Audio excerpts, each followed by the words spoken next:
রাজ্য জুড়ে হইচই। মুখ্যমন্ত্রী নথি চুরি করেছেন বলে ইডির চাঞ্চল্যকর অভিযোগ। ইডির বিরুদ্ধে তথ্য চুরির অভিযোগ করেছেন মমতা বন্দ্যোপাধ্যায়। তো আপনি একটা প্রেসিডেন্ট স্বাধীনতার পরের থেকে আমাদের দেশে দেখিয়ে দিন বা কোনো দেশে দেখিয়ে দিন যেখানে একজন অঙ্গরাজ্যের মুখ্যমন্ত্রী এই ধরনের ডাকাতি করতে উদ্যত হন, তা আবার পুলিশ প্রশাসনকে সঙ্গে নিয়ে, চিফ সেক্রেটারিকে সঙ্গে নিয়ে। এই প্রেসিডেন্ট তো আমরা নতুন দেখলাম। আমি বলছি গিনিস বুক অফ ওয়ার্ল্ড রেকর্ডে মুখ্যমন্ত্রী মমতা বন্দ্যোপাধ্যায়ের নাম উঠবে। আর ইডির দোষ, ইডির তো আগে থেকে অন্তর্জামী হয়ে বোঝা উচিত ছিল যে মুখ্যমন্ত্রী মমতা বন্দ্যোপাধ্যায় চুরি কেন, ডাকাতি করতে এখানে লাভাতে লাভাতে চলে আসবে। একটা কথা কিন্তু মানতেই হবে যে তারা কি করবে। একটা রাজ্যের প্রশাসনিক প্রধান, মানে মনোজ ভার্মাও নয়, আমি প্রশাসনিক প্রধান বলতে রাজনৈতিক প্রশাসনিক প্রধান, অ্যাডমিনিস্ট্রেটিভ পলিটিক্যাল যে হেড, তিনি মুখ্যমন্ত্রী, তিনি সরাসরি চলে এসছেন, তাকে কিছু করতে পারে? ইডির লোকেদের কতখানি ক্ষমতা আছে, তাদের কাছে কোনো নির্দেশ নেই, তাদের সঙ্গে মানে ফোনে যোগাযোগ। তিনি মুখ্যমন্ত্রী সরাসরি ভিতরে ঢুকছেন, ইডির কি করবে আপনি বলুন? ইডির অফিসারদের, আধিকারিকদের কি করবার ক্ষমতা আছে? আমি শতরূপ ঘোষের কাছে আসবো। প্রায় 5 ঘন্টা পর্যন্ত মুখ্যমন্ত্রী লন্ডন স্ট্রিটে যাওয়ার আগে পর্যন্ত একেবারে ইডি তার প্রেস রিলিজে বলছে একেবারে সুষ্ঠুভাবে তারা তদন্ত চালাচ্ছিল। তার মানে এই 5 ঘন্টায় কোনো কিছু সিজ ইডি আধিকারিকরা করতে পারলেন না, বরঞ্চ মুখ্যমন্ত্রী গিয়ে ফাইল, ল্যাপটপ এবং মোবাইল নিয়ে এলেন। একইভাবে সল্টলেক থেকে গুচ্ছ গুচ্ছ নথি তার নিরাপত্তা কর্মীরা নিয়ে এলেন। পলিটিক্যাল ইনক্লিনেশন বাদ দাও শতরূপ, আমি বলছি এই ইডির এক্সপার্টাইজ নিয়ে প্রশ্ন উঠে যাবে এরপরে। দেখুন, কেউ চুরি করলে, কারোর বিরুদ্ধে চুরির অভিযোগ থাকলে ইডি তদন্ত করবে। এখন ইডি যদি অসহায়ের মতো মুখ্যমন্ত্রীর বিরুদ্ধে ফাইল চুরির অভিযোগ করেন, তাহলে এরকম ইডিকে মাইনে দিয়ে পুষে আমরা করবোটা কি? আমি জাস্ট পয়েন্ট ধরে ধরে কয়েকটা কথা বলছি। প্রথম কথা, যেটা শুভ্র তুমি বলার সময় বললে, ইডি সম্পর্কে একটা ধারণা তৈরি করা হয়েছিল যে ইডি নাকি এত পাওয়ারফুল একটা সংস্থা যে সিবিআইয়ের হাত থেকে তবু বাঁচা যায়, কিন্তু ইডির হাত থেকে বাঁচা যায় না। পিএমএলএ অ্যাক্ট এমন একটা অ্যাক্ট যে ওই অ্যাক্টে যদি কাউকে ধরা হয় তাকে প্রমাণ করতে হবে যে সে নির্দোষ, ততক্ষণ পর্যন্ত তার ছাড় নেই। সিবিআই তদন্তের জন্য আমরা জানি যে হয় রাজ্য সরকারকে রাজি হতে হয় অথবা কোর্টকে নির্দেশ দিতে হয়, কিন্তু ইডি নিজে থেকে তদন্ত শুরু করতে পারে। So on and so forth. তার নাকি বিরাট ক্ষমতা, এবং বিজেপি অনেক ইউটিউবার, কন্টেন্ট ক্রিয়েটার, এই রাজনৈতিক বিশেষজ্ঞ এরা 2-3 বছর ধরেই ধারণাটা তৈরি করেছিলেন। এখন ইডির আমরা চেহারা দেখতে পাচ্ছি। এখানে কতগুলো কথা, এখানে রবীন্দ্রনাথ বাবু বললেন যে ইডি কি করবে। হ্যাঁ, আচ্ছা, ইডি কেজরিওয়ালের সময় কি করেছিল, হেমন্ত সোরেনের সময় কি করেছিল? তারা মুখ্যমন্ত্রী ছিলেন না। রবীন্দ্রনাথ বাবু যে বলছেন যে রাজ্যের একজন মুখ্যমন্ত্রী যদি যায়, ইডির সেখানে কি করার ক্ষমতা রয়েছে? হেমন্ত সোরেনকেও তো ইডি, আমি কেজরিওয়াল ধরে নিচ্ছি তার নয় হাতে পুলিশ ছিল না। হেমন্ত সোরেন তো ঝাড়খণ্ডের মুখ্যমন্ত্রী, তার হাতে পুলিশ ফোর্স ছিল। সেই হেমন্ত সোরেনকে অ্যারেস্ট করে জেল খাটিয়েছে ইডি আমাদের পাশের রাজ্যে। মমতা বন্দ্যোপাধ্যায়কে আমি বলছি না অ্যারেস্ট করতে হতো বা কিছু করতে হতো, কিন্তু উনি এসে একেবারে জামাই আদরের করে ইচ্ছে মতো ফাইলগুলোকে বেছে বেছে নিয়ে চলে যেতে যাতে না পারেন, সেইটুকু ইডি করতে পারেন তো না। আমি এখানে অব্রকে বলছি, অব্র বলছে যে এর কোনো প্রেসিডেন্স নেই। সত্যি কথা, অন্য কোনো রাজ্যে প্রেসিডেন্স নেই, কিন্তু আমাদের বাংলার ক্ষেত্রে তো প্রেসিডেন্স রয়েছে। রাজীব কুমারের ঘটনার ক্ষেত্রে যদি কথাটা বলতো অব্র, আমি বুঝতাম যে হ্যাঁ, কথাটা সত্যি কথা, যে রাজীব কুমারের ক্ষেত্রে যেভাবে সিবিআইকে আটকেছিলেন মমতা বন্দ্যোপাধ্যায়, তার আগে আমরা কল্পনা করতে পারিনি। কিন্তু রাজীব কুমারের ঘটনা 2019 সালের 3রা ফেব্রুয়ারি রাত্রি 9টার পর থেকে তো আমরা জানি যে মমতা বন্দ্যোপাধ্যায় এই থার্ড ক্লাস কাজটা করতে সক্ষম। এবং এক্ষেত্রে আমি ইডির ক্ষেত্রে আমি বলছি, আগের দিন সুমন দে আপনাদের এই আলোচনাতে বলছিলেন যেদিন ঘটনাটা ঘটেছিল সন্ধ্যেবেলা, সঠিক কথা যে প্রতীক জৈনের বাড়িতে মমতা বন্দ্যোপাধ্যায় চলে যাবেন আগে থেকে নয় ইডি জানতো না, আমি ধরে নিচ্ছি। যদিও আমি বলছি প্রেসিডেন্স ছিল, কিন্তু ধরে নিচ্ছি জানতেন না। প্রতীক জৈনের বাড়ি থেকে কতগুলো কাগজপত্র এবং হার্ড ডিস্ক নিয়ে বেরিয়ে মমতা বন্দ্যোপাধ্যায় ওখানে সাংবাদিক সম্মেলন করে ঘোষণা করছেন যে এবার আমি সল্টলেকে আইপ্যাকের অফিসে যাব। এবং আমি সেই সময় বাড়িতে বসে আপনাদের এবিপি আনন্দে খবর দেখছিলাম, আপনারা স্প্লিট স্ক্রিনে দেখাচ্ছিলেন। একদিকে মমতা বন্দ্যোপাধ্যায় সাংবাদিকদের এই কথাটা বলছেন, অপরদিকে সেক্টর 5-এ ওই যে ওয়াটার সিটি বিল্ডিং যেখানে আইপ্যাকের অফিস, তার সামনে সেন্ট্রাল ফোর্স নামছে। ইডি তাদেরকে ডেকেছে, সেন্ট্রাল ফোর্স নামছে। আমরা ভেবেছিলাম যে যেহেতু মমতা বন্দ্যোপাধ্যায় ওখানে ঘোষণাটা করছেন, তাই তাকে আটকানোর জন্য হয়তো সেন্ট্রাল ফোর্স মোতায়েন করা হবে, যাতে কিনা ইচ্ছে মতো উনি ঢুকে ফাইলপত্র যেটা প্রতীক জৈনের বাড়িতে করেছেন এক্ষেত্রে করতে না পারেন। আমরা কি দেখলাম, উনি ঢুকলেন 9 মিনিট, ঘড়ি ধরে 9 মিনিটের মাথায় নিশ্চয়ই আইপ্যাকের অফিসে নিশ্চয়ই 3টে ফাইল থাকে না, নিশ্চয়ই আরো ফাইলপত্র অনেক কিছু থাকবে, ইচ্ছে মতো 3টে ফাইল নিয়ে বেরিয়ে চলে আসলেন। মানে কেন মনে হলো তোমার, মানে কেন মনে হয়, কেন আটকালো না? দেখুন, এটা মনে হওয়ার কোনো ব্যাপারই নেই। এখানে আমরা সবাই বুঝতে পারছি যে গোটা ভারতে বিজেপি শাসিত রাজ্যের মুখ্যমন্ত্রীদেরও সেই ক্ষমতা নেই যা কিনা মোদী অমিত শাহ আমলে মমতা বন্দ্যোপাধ্যায় রয়েছে। এবং আমার কথাকে আমি এখানে শেষ করছি, এখানে ভেতরে কি ঘটেছিল তার জন্য যে সিসিটিভি ফুটেজ চাওয়া হচ্ছে, এখানে রবীন্দ্রনাথবাবু বললেন যে আমাদের জানার উপায় আছে কিনা জানি না ইত্যাদি। আগের দিন আপনাদের ঘণ্টাখানের সঙ্গে সুমনের আলোচনায় ফিরদৌস শামীম, অ্যাডভোকেট ফিরদৌস শামীম একেবারে সেই মানে সুপ্রিম কোর্টের সেই রায়কে কোট করে একদম অ্যাক্ট বলেছিল যে মানে সেই রায় আসার পরে সেটা আইনে নথিভুক্ত হয়েছে, অন্তর্গত হয়েছিল যে ইডি যখন কোনো সার্চ অপারেশন বা কোনো রেড করবে, ইডির দায়িত্ব এটা গোটাটাকে ভিডিওগ্রাফ করা। সেক্ষেত্রে মমতা বন্দ্যোপাধ্যায় ভেতরে ঢোকার পরে কি কি ঘটেছে না ঘটেছে সেটা ইডিরই কাজ ছিল ভিডিওগ্রাফ করে রাখা। এখন ইডি অসহায়ের মতো লোকের কাছে সিসিটিভি ফুটেজ চাইছে যে আপনারা আমাকে একটু দেখান, যদি আপনাদের কাছে কিছু পাওয়া যায় তাহলে আমরা কোর্টকে জমা দেবো। বলছি এইরকম একটা ইডিকে নিয়ে আমরা কি খাবো না মাথায় দেবো এদেরকে নিয়ে? সুতরাং পরিষ্কার বলে দিলেই হয় রে ভাই, তৃণমূল তোমরা চুরি করো, আমরা যে কদিন আমরা কেন্দ্রের সরকারে আছি তোমাদের কোনো অসুবিধা নেই। মমতা বন্দ্যোপাধ্যায় যে কাজটা করেছেন জঘন্য কাজ, ভারতের কোনো সাধারণ মানুষ কল্পনা করতে পারেন না যে কোনো একজন সুস্থ মস্তিষ্কের মুখ্যমন্ত্রী এই কাজ করতে পারে। কিন্তু বারবার করে উনি যদি এইটা করে পার পেয়ে যান তাহলে উনি পরের বার আবার এই এক কাজ করতে উৎসাহ পাবেন নাই বা কেন? আর বৈশ্বনাথ চ্যাটার্জি বা তৃণমূলের প্রতিনিধিরা বুক ফুলিয়ে কথাটা বলতে পারবেন না কেন যেটা প্রতিরোধ? বৈশ্বনাথ চ্যাটার্জি বলছেন যদি কোনো পলিটিক্যাল পার্টির অফিস রেড হয়, এটা পলিটিক্যাল পার্টির অফিস? আইপ্যাকের অফিসটা পলিটিক্যাল পার্টি? ওটা তৃণমূলের কোনো পার্টি অফিস? ওটা প্রতীক জানের বাড়িটা কোনো তৃণমূল নেতার বাড়ি? আমি এটা কেমন অদ্ভুত পার্টি! ওদের পার্টির মহাসচিব পার্থ চ্যাটার্জি, ওদের পার্টির লোকসভার বিরোধী দলনেতা সুদীপ বন্দ্যোপাধ্যায়, তাদের বাড়িতে পার্টির কোনো প্রার্থী তালিকা থাকে না। পার্টির যত প্রার্থী তালিকা হয় কলকাতার পুলিশ কমিশনারের বাড়িতে থাকে, আর না হলে আইপ্যাকের প্রতীক জানের বাড়িতে থাকে। আর ওই অফিসটাকে বলা হচ্ছে নাকি পার্টি অফিস। কিন্তু আমি খুব আক্ষেপের সাথে এই কথাটা বলছি, আমি দলমত নির্বিশেষে বলছি, বাংলার যে মানুষ তৃণমূল কংগ্রেসের এই চুরি দুর্নীতির একটা বিহিত চান, তারা তাকিয়ে দেখুন যে কোনোদিন এই ইডিকে দিয়ে, এই সিবিআইকে দিয়ে যারা আজকে যারা এদেরকে চালাচ্ছে, এদের হাতে কখনোই বিহিত সম্ভব কিনা। অর্থাৎ শতরূপ বলছেন ঠিক যেন ঢাল নেই তরোয়াল নেই নিধিরাম সর্দার।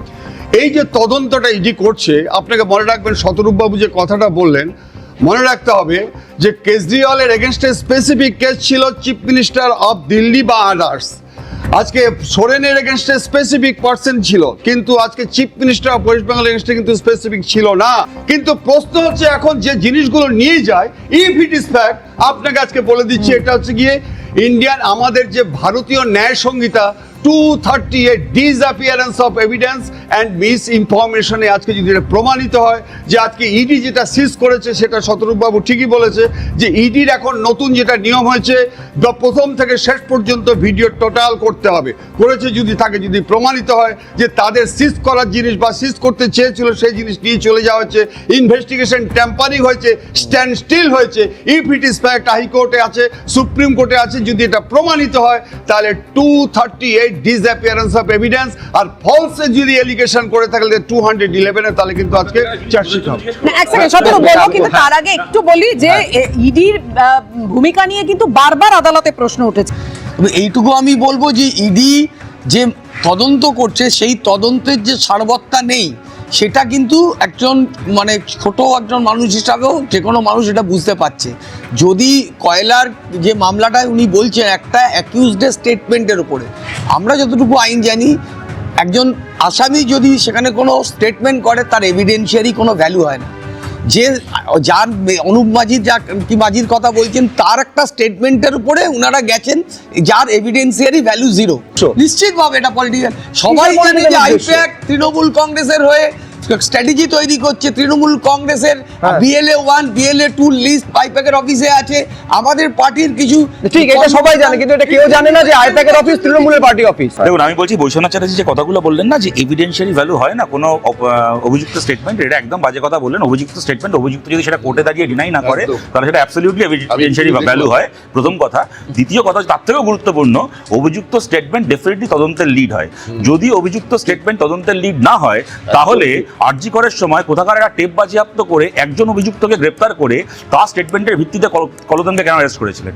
কেন অ্যারেস্ট করেছিলেন কলতানকে? যদি অভিযুক্তের কোনো স্টেটমেন্টের ভিত্তিতে কাউকে ইন্টারোগেট না করা যায়, যদি কাউকে অ্যারেস্ট না করা যায়, কেন কলতান দাশগুপ্তকে অ্যারেস্ট করেছিলেন? দ্বিতীয় কথা আমি বলছি, দেখো এই সমস্ত ফাইলে তৃণমূলের প্রার্থী তালিকা ছিল, এর থেকে ফালতু ছেলে মানুষের মতো কথা আর কিছু হয় না। ইডি যাই সিজ করুক, যদি প্রতীক জানকে অ্যারেস্ট করতো বা কিছু করতো, তাকে তো সেই ফাইল এর কাছ থেকে এইগুলো পাওয়া গেছে, এর বেসিস আমরা কাস্টডি চাইছি, কোর্টে প্রেজেন্ট করতে হতো। ইডি কি কোর্টে প্রেজেন্ট করতো? তৃণমূলের প্রার্থী তালিকা দেখিয়ে বলতো যে এগুলো আমরা পেয়েছি, তাই প্রতীক জানের কাস্টডি দিন। সুতরাং এগুলো ছেলে মানুষই কথা মমতা বন্দ্যোপাধ্যায় বলছেন এবং মমতা বন্দ্যোপাধ্যায় দলের লোকেরা সেই ডাক পিটিয়ে যাচ্ছেন। কিন্তু আমি এখানে অরিন্দম দার কাছ থেকে আমি কতগুলো জিনিস বুঝতে চাইছি। উনি বললেন ঠিক কথা, হেমন্ত সোরেন বা কেজরিওয়ালের বিরুদ্ধে স্পেসিফিক কেস ছিল, মমতা বন্দ্যোপাধ্যায়ের বিরুদ্ধে স্পেসিফিক কেস ছিল না till day before yesterday. Mamata Bandyopadhyay যখন ইডির কাছ থেকে এই এভিডেন্সকে ছিনতাই করলেন, তারপরে does that amount to a specific case, does that call for a specific case or not? সেই স্পেসিফিক কেস গত 2.5 দিনে কি ইডি মমতা বন্দ্যোপাধ্যায়ের বিরুদ্ধে করেছেন? করে কোনো ব্যবস্থা ব্যবস্থা নিয়েছেন কিনা আমি জিজ্ঞেস করছি। 2019 সালের 3রা ফেব্রুয়ারি রাত্রির 9টা, আর আজকে আমরা এখন বসে আছি 2026 সালের আজকে 10ই জানুয়ারি রাত্রির 8:41। এই 7 বছরে সিবিআইয়ের কাছ থেকে একজন অভিযুক্তকে ছিনতাই করার কাজটা করার পরে মমতা বন্দ্যোপাধ্যায়ের বিরুদ্ধে কি সিবিআই কোনো কেস করেছে, ওনাকে কি ডিটেইন করেছে, ওনার বিরুদ্ধে কোনো ব্যবস্থা নিয়েছে? তুমি এর সঙ্গে- হ্যাঁ, শতরূপ, এর সঙ্গে- হ্যাঁ। সুতরাং এটা পরিষ্কার অরিন্দম দা, আপনাকে এটা মানতে হবে, যতই আইনের মারপ্যাচ দেখান না কেন, ছোটাগুলি দেখান না কেন, ঘটনাটা হচ্ছে মমতা বন্দ্যোপাধ্যায় একটার পর একটা অপরাধ করে যাচ্ছেন এবং কেন্দ্রের সরকারি সংস্থাগুলো যে কোনো কারণেই হোক না কেন ওনাকে এই অপরাধগুলো করতে দিচ্ছেন। বেশ, আমি বলছি শতরূপ, তুমি 2019-এর প্রেসিডেন্স টানলে, আমি বলছি এই যে ঘটনাটা ঘটেছে, এই আইপ্যাক কাণ্ড, 3টে অভিযোগ দায়ের হয়েছে বা 3টে এফআইআর দায়ের হয়েছে, একটা স্বতঃপ্রণোদিত পুলিশ করেছে, 2টো মমতা বন্দ্যোপাধ্যায়ের অভিযোগের প্রেক্ষিতে। তুমি আমাকে বলো ইডি কটা এখানে অভিযোগ করেছে ইডির প্রেক্ষিতে? বেশ, না না, আমি আমার এখানে পরের প্রতিবেদন প্লিজ, আমি আবার আসবো শতরূপ তোমার কাছে। মুখ্যমন্ত্রী যদি কোনো জায়গায় গিয়ে দাঁড়ান তাহলে, এবং মহিলা মুখ্যমন্ত্রী, শুধু মহিলা মুখ্যমন্ত্রী, মমতা বন্দ্যোপাধ্যায়ের মতো মুখ্যমন্ত্রী, তিনি যদি গিয়ে দাঁড়ান, কোনো সিআরপিএফ এর ক্ষমতা নেই তাকে রোধ করবার। এটা আমরা কেন, যে কোনো মানুষই মানবে। না, নিদেন পক্ষে আমি বলছি রবীন্দ্র বাবু, নিদেন পক্ষে একটা বাধা দেওয়ার চেষ্টা হয়েছিল বলে কি কোথাও মনে হচ্ছে? আপনি বলুন কিভাবে চেষ্টা আমি করবে? বলছি নিঃসন্দেহে যে পরিমাণে আপনি বলতে পারেন যে পুলিশ ফোর্স নিয়ে গেছে সেখানে আটকানো সম্ভব নয়, কিন্তু আমি বলছি বাধা দেওয়া বাধা দেবে কি করে? এ তো অশোক দিন্দা, বিজেপির বিধায়ক, তিনি বলছেন ইডিকে আরো বেশি সক্রিয় হওয়া উচিত ছিল। তাহলে সিআরপিএফ থাকে, তুললো কি করে দিল্লিতে?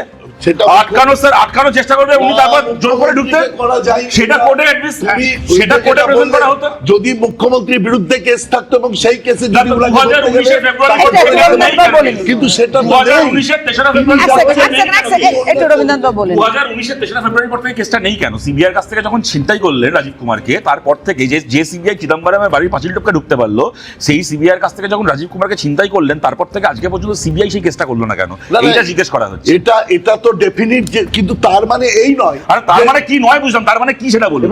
রবীন্দ্রনাথ বাবুকে বলতে দাও। রবীন্দ্রনাথ বাবু কোথায় বাঁধলো ইডির? কেন ইডি বাধা দিল না? প্রশ্নটা এখানে উঠছে। আচ্ছা, আমি সবাইকে থামাচ্ছি, তার কারণ এই মুহূর্তে একটা গুরুত্বপূর্ণ খবর আসছে। শুভেন্দু অধিকারীকে স্বাগত জানাতে আসা বিজেপি কর্মীদের উপর হামলা চালানো হয়েছে, তৃণমূলে হামলা চালিয়েছে বলে অভিযোগ। যে ছবি আপনারা দেখছেন এটা চন্দ্রকোনা থানার ছবি। দেখুন, এই জিনিসটা কিন্তু এক সময় বিরোধী নেত্রী হিসেবে মমতা বন্দ্যোপাধ্যায় এরকম কোন রকম সিপিএম যদি অত্যাচার করে বা সিপিএম যদি মারধর করে দলের লোকদের, সঙ্গে সঙ্গে সেখানে বসে পড়তেন। আপনি বিরোধী নেত্রী কেন বলছেন? মুখ্যমন্ত্রী মমতা বন্দ্যোপাধ্যায় খুব সম্ভবত রিজার্ভ প্যালেসে বোধহয় বেশ কয়েক ঘন্টা বসেছিলেন যখন নারদকাণ্ডে গ্রেফতারি গুলো হয়েছে। সেটা তো গ্রেফতারি প্রশাসনিক, মুখ্যমন্ত্রী থাকাকালীন হয়েছে। সে তো প্রশাসনিক এজেন্সি, তারা এসছে গ্রেফতার করেছে, কিন্তু বিরোধী দল কিছু একটা বা শাসক দল কিছু করেছে, তার জন্য বসে পড়া রাস্তায়, এটা মমতা বন্দ্যোপাধ্যায়ের স্টাইল অফ ফাংশনিং। শতরূপ কি মনে করছে? না, আমি একদম রবীন্দ্রনাথ বাবুর সাথে পুরোপুরি একমত। যখন বামফ্রন্ট সরকার ছিল তখন মমতা বন্দ্যোপাধ্যায় মাঝে মধ্যে রাস্তায় বসে থাকতেন, কিন্তু টিচাররা ক্লাসরুমে বা স্টাফ রুমে বসে থাকতো, জুনিয়র ডাক্তাররা হাসপাতালে বসে থাকতো, সরকারি কর্মচারীরা নিজের নিজের দপ্তরে বসে থাকতো। আর যবে থেকে মমতা বন্দ্যোপাধ্যায় রাস্তা ছেড়ে নবান্নে গিয়ে বসলেন, তবে থেকে জুনিয়র ডাক্তার থেকে শুরু করে, টিচার থেকে শুরু করে সরকারি কর্মচারীরা রাস্তায় বসে আছে। সেদিক থেকে ঠিকই আছে। দেখুন, আমার আজকে এখন যারা দেখালেন, এটা আমার বিরাট কিছু বলার নেই। আমি যে দলই করি না কেন, এটা ঘটনা চলাফেরা করার বা সেখানে দাঁড়িয়ে নিজের পছন্দের নেতাকে সম্বর্ধনা বা অভিনন্দন জানানোর অধিকার সিপিএমের কর্মীদেরও রয়েছে, বিজেপির কর্মীদেরও রয়েছে, তৃণমূল কর্মীদেরও রয়েছে। কেউ একটা সরকারে আছে বলে সে তার সরকারে থাকার জোরে অন্য দলের কোনো নেতা বা কর্মীর কোনো স্বাভাবিক আচরণে ইচ্ছে মতো হামলাবাজি করবে, এইটাকে বরদাস্ত করা যায় না, আমরা যে দলই করি না কেন। বাট হ্যাভিং সেড দ্যাট, এইটাও সত্যি, যেরকম রবীন্দ্রনাথবাবু বললেন শুভেন্দু অধিকারী আজ যেগুলো করছেন সেগুলো একসময় মমতা বন্দ্যোপাধ্যায়কে করতে দেখতাম, তেমন আবার তৃণমূলের স্থানীয় কর্মীরা চন্দ্রকোনায় আজকে যেটা করেছে সেটা একসময় শুভেন্দু অধিকারীকে ওখানে দাঁড়িয়ে করতে দেখতাম। 2011-র পর থেকে আমাদের এরকম অসংখ্য অভিজ্ঞতা রয়েছে, যেখানে সূর্য মিশ্র থেকে শুরু করে, সুজন চক্রবর্তী থেকে শুরু করে, মোহাম্মদ সেলিম থেকে শুরু করে, বিমান বসু, তারা যাতায়াত করছেন বা মিটিং মিছিল করছেন, এবং সেখানে শুভেন্দু অধিকারীর লোকেরা সেখানে গিয়ে হামলা করেছে যখন উনি তৃণমূলের নেতা ছিলেন। সুতরাং যে কালচারে নিজের কর্মীদেরকে সেই সময় তৈরি করেছিলেন, কিছু কর্মী এখন বিজেপিতে ওনার সঙ্গে চলে গেছে, যারা তৃণমূলে রয়ে গেছে তারা সেটাকেই চালিয়ে যাচ্ছে। কিন্তু আমি এটা বলছি, এটা অন্যায়, এটা শুভেন্দু অধিকারীর সাথেও হওয়া উচিত নয়, এটা অন্য কোনো দলের কোনো নেতার সাথেও হওয়া উচিত নয়। একটা জিনিস আমার ভালো লাগলো, আমাদের যদিও একদম অপোজিট প্রান্তে তারা রয়েছে, বামপন্থীরা মনে করছে, শতরূপদাও বললো যে এই ধরনের পরিস্থিতি হওয়াটা ঠিক নয়। না, কিন্তু আমি এক সেকেন্ড, আমি নিঃসন্দেহে, আমি তোমার কাছে আসবো। আমি নিঃসন্দেহে বলছি যে এলওপি মানে লিডার অফ অপোজিশন তো নিঃসন্দেহে ক্যাবিনেট মিনিস্টার পদমর্যাদার বা সেই রকম গুরুত্ব তার রয়েছে, ফলে তিনি যখন ফিরছেন, যেটা শুভেন্দু অধিকারী বলছেন মারাত্মক, তার গাড়ি বা তার কনভয়ে লাঠি বাস নিয়ে মারা হয়েছে, এটা হয়ে থাকলে নিঃসন্দেহে সিকিউরিটি নিয়ে বড় প্রশ্ন উঠে যাবে। কিন্তু তারপর শুভেন্দু অধিকারী যে প্রায় দীর্ঘক্ষণ বসে আছেন পুলিশ বিট হাউসে, তিনি বলছেন যে 35 মানে পূর্ব মেদিনীপুর পশ্চিম মেদিনীপুরে 35টায় বিজেপি পাবে। আমি বলছি তার জন্য তৃণমূলকে ধন্যবাদ দেবে নাকি? আমি এবার যেটা বলছি আমি শেষ করি, কিন্তু ব্যাপারটা হচ্ছে এই যে নৃশংস একটা আচরণ, এটা কিন্তু আজকের দিনে দাঁড়িয়ে রাজ্যে সিপিএম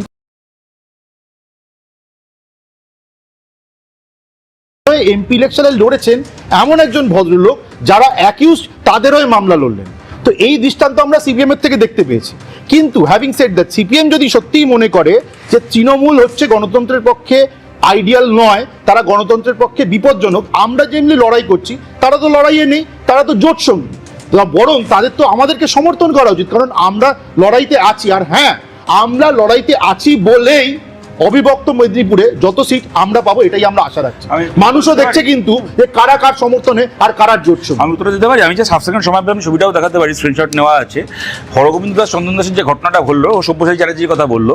সব্যসাচী চ্যাটার্জি যে ইস্যুতে মামলা লড়েছেন, যে আসল যারা খুনি হরগোবিন্দ দাস চন্দন দাস, তাদের খুনিদেরকে আড়াল করার জন্য রাজ্য সরকার অন্য কয়েকজনকে সামনে এনেছে, একদম সেই কথা সুকান্ত মজুমদার কদিন আগে একেবারে নিজের ফেসবুকে পোস্ট করেছেন। একদম ওই এখন যারা অ্যারেস্টেড বা যাদের হয়ে সব্যসাচী মামলা লড়ছে তাদের বাড়ির লোকেদের বয়ান সহ Sukanta Majumdar, doctor Sukanta Majumdar exactly same বক্তব্য পোস্ট করেছেন যে আসল খুনিদেরকে আড়াল করার জন্য এই লোকগুলোকে ইমপ্লিকেট করছে তৃণমূল সরকার। আমি বুঝতে পারছি না এখানে অভ্র আমার বিরোধিতা করলো না সুকান্ত মজুমদারের বিরোধিতা করলো, ভাই শেষ করিনি। দ্বিতীয় কথা হচ্ছে, আমি এখানে বলছি অভ্রের সাথে আমি কিছুটা, আমি তখন এই কম্প্যারিজনে গিয়ে লাভ নেই, তবুও আমি বলতে পারি যদি আজকের তারিখে এরকম ঘটনা, কেন ঘটনা 21-এ বিজেপি প্রধান বিরোধী পক্ষ হয়েছে, তারপর থেকে তাদেরকে 21-এর ইলেকশনের পরে বেশি মার খেতে হয়েছে, যা কিনা 11-এর পরে কি 16-এর পরে আমাদের খেতে হয়েছিল, বারবার কথা বলেছি। তো তারপরে 11 বা 16-এর পরে যেটা হয়নি তা হলো 21-এ পোস্টাল ভায়োলেন্স নিয়ে সিবিআই তদন্তের নির্দেশ, এবং বিজেপির দুজন আইনজীবী প্রিয়াঙ্কা তিব্রেপাল এবং তরুণ জ্যোতি খুব সম্ভবত তারা লড়াই করে সেই নির্দেশ আনলেন। পার্থ ভৌমিক থেকে শুরু করে পরেশ পাল থেকে শুরু করে একের পর এক তৃণমূল নেতাদের নাম হিউম্যান রাইটস কমিশনের রিপোর্টে উঠে আসলো যে তারা হচ্ছে এই পোস্টাল ভায়োলেন্সের নেতৃত্ব দিয়েছেন।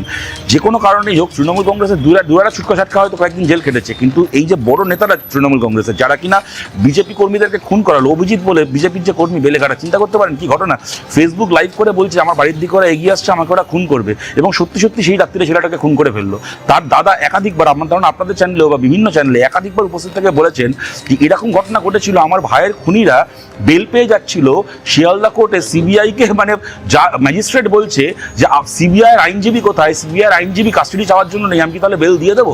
এইরকম ঘটনা পর্যন্ত ঘটেছে। বিজেপি কর্মীকে খুন করার পরে যারা অ্যারেস্টেড হয়েছে, সিবিআইয়ের আইনজীবী কোর্টে উপস্থিত নেই বলে সে আরেকটু হলে বেল পেয়ে যাচ্ছিল। সুতরাং আমি বলছি অভ্র, মানে তুমি আমার সাথে এখানে তর্ক করতে পারো, আমাকে বলতে বলার পরও তাহলে বলতে দাও, আরে মাঝখানে বলছি না বলে মাঝখানে বলছি, আমি বলিনি ধরো তুমি বলবে। ধরো কি জানো তো অভ্র, ধরো এতক্ষণ ধরে আমরা যেটা নিয়ে আলোচনা করছিলাম, এর আগে আমার কথায় তুমি আপত্তি করলে বা হোয়াটএভার, দেখো ভবানীপুর থানা থেকে যখন মুখ্যমন্ত্রী গুন্ডা ছাড়ালেন, আমরা জানি কাজটা বেআইনি, কিন্তু আমরা এটাও জানতাম যেহেতু কলকাতা পুলিশ সেহেতু সরকারি কাজে হস্তক্ষেপ করার অভিযোগে তারা মমতা বন্দ্যোপাধ্যায়ের বিরুদ্ধে কোনো ব্যবস্থা নেবে না, নেওয়া উচিত কিন্তু নেবে না। ভবানীপুর থানা থেকে গুন্ডা ছাড়ানোর পরে যে কাজ ভবানীপুর থানার পুলিশ করেনি, সিবিআই কি ইডির কাছে গিয়ে একই কাজ করার পরে যদি সিবিআই বা ইডিও একই কাজ তারা মুখ্যমন্ত্রীর বিরুদ্ধে কিছু না করে, তাহলে ভবানীপুর থানা আর সিবিআইয়ের মধ্যে তফাৎ কি থাকছে বলো? তুমি আন্তরিকভাবে বলো। যে আমি আরেকটা প্রতিবেদন আপনাদের সামনে রাখবো, একইভাবে সেখানেও আইন শৃঙ্খলা নিয়ে প্রশ্ন উঠে যাচ্ছে। যে ঘটনা ঘটেছে হুগলির হিন্দ মোটরে, ছিল একটা বন্ধ কারখানা, সেখানে এক নাবালিকাকে যৌন নির্যাতনের অভিযোগ, এবং সেই অভিযোগে পাকড়াও করা হলো তারই সঙ্গীকে।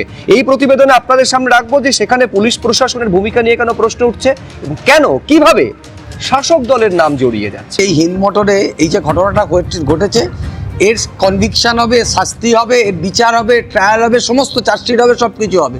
কিন্তু আপনি বলুন তো, উন্নাও ঘটনা যে অ্যাকিউজ ছিল তার সে আজকে বাইরে বেরিয়ে গেছে, আজকে হাফরাস বলতে পারবো, উন্নাও এই দেখুন অসভ্যের কথা চিৎকার করছে। আমি এখানেই আসবো শতরূপের কাছে। শতরূপ, যে অভিযোগটা ছিল যে ঘটনাটা দুর্গাপুরের মতো এলাকায় একেবারে একটা ডাক্তারি পড়ুয়াকে গণধর্ষণের অভিযোগ, যার আশেপাশে একাধিক গুরুত্বপূর্ণ অফিস রয়েছে এবং কলেজ থেকে মাত্র 1 কিলোমিটার দূরে, সেখানে পুলিশের নজরদারির অভাব। আর এখানেও দেখো হিন্দ মোটরে বন্ধ কারখানা, কেন পুলিশের নজরদারি থাকবে না, যে যার ফলে এরকম ভয়ঙ্কর ঘটনা ঘটে যেতে পারে? দেখুন, আমি একটা কথা বলছি এখানে, আমি কখনো এটা মনে করি না যে মমতা বন্দ্যোপাধ্যায় নিজের দলের সব ছেলেদেরকে বলে রেখেছেন যে তোমরা ইচ্ছে মতো ধর্ষণ করো, এটা আমি কখনো মনে করি না। কিন্তু আবার এইটাও ঘটনা, কোনো একটা রাজনৈতিক দলের কর্মী যদি এরকম একটা ঘটনায় সে এই অপরাধটা করে, তাহলে সেটাকে নিয়ে বিরোধীরা একটা প্রশ্ন তুলবেই। তার থেকে বড় কথা, সবার আগে সেই দলটাকে লজ্জিত হতে হবে নিজের কর্মীকে নিয়ে। তার বদলে তারা যদি অন্য 5টা রাজ্যের ঘটনা বলে, যে প্রতিটা ঘটনা সত্যি, কিন্তু সেই ঘটনাগুলোকে যদি এই ঘটনাটার একটা ব্যাখ্যা হিসেবে ব্যবহার করে, তাহলে আরো বেশি করে সেই দলটাকে প্রশ্নের সামনে পড়তে হবে। বৈশাখা কতগুলো কথা এখানে বললো, পুলিশের ব্যবস্থা নেওয়া ইত্যাদি। ডেফিনেটলি কিছু ঘটনা বৈশাখা বলতেই পারবে যে জয়নগর ইত্যাদি জায়গায় পুলিশ ব্যবস্থা নিয়েছে। বাবা, ব্যবস্থা নেয়নি কোথায়? মধ্যমগ্রামের মেয়েটা যে বেঁচে থাকতো যদি খালি ধর্ষণটা সে হজম করে নিত, সে গিয়ে থানায় এফআইআরটা করেছিল বলে ফিরে আসার পরে তাকে পুড়িয়ে মেরে ফেলা হয়েছিল। অপরাধীরা আজ অব্দি কেউ শাস্তি পায়নি। ধূপগুড়িতেও একটা মেয়েকে ওরকমভাবে ধর্ষণ করে, খুন করে, বিবস্ত্র করে রেল লাইনে ফেলে রেখে দিল তৃণমূলের লোকেরা। তারা গ্রেপ্তার হওয়ার বদলে মামলাটাকে প্রত্যাহার করতে রাজি হয়নি বলে মেয়েটার বাবাকে গ্রেপ্তার করে তৃণমূল জেল কাটালো। আমি এখানে বলছি বৈশাখা ছাত্র আন্দোলন, আমি জাস্ট 10 সেকেন্ড চাই বেসিক্যালি। বৈশাখা ছাত্র আন্দোলন যখন করতো, বিরোধী দলের সংগঠনের নেতা ছিল ঋতব্রত ব্যানার্জি, তাকে তার নিজের দল এক্সপেল করলো এই ধরনের অপরাধের জন্য। একজন মহিলা তার নামে ধর্ষণের অভিযোগ করলো, তাকে নিয়ে গিয়ে মমতা বন্দ্যোপাধ্যায় দলের এমপি বানালেন। সুতরাং এর জবাব তোমরা দেবে না?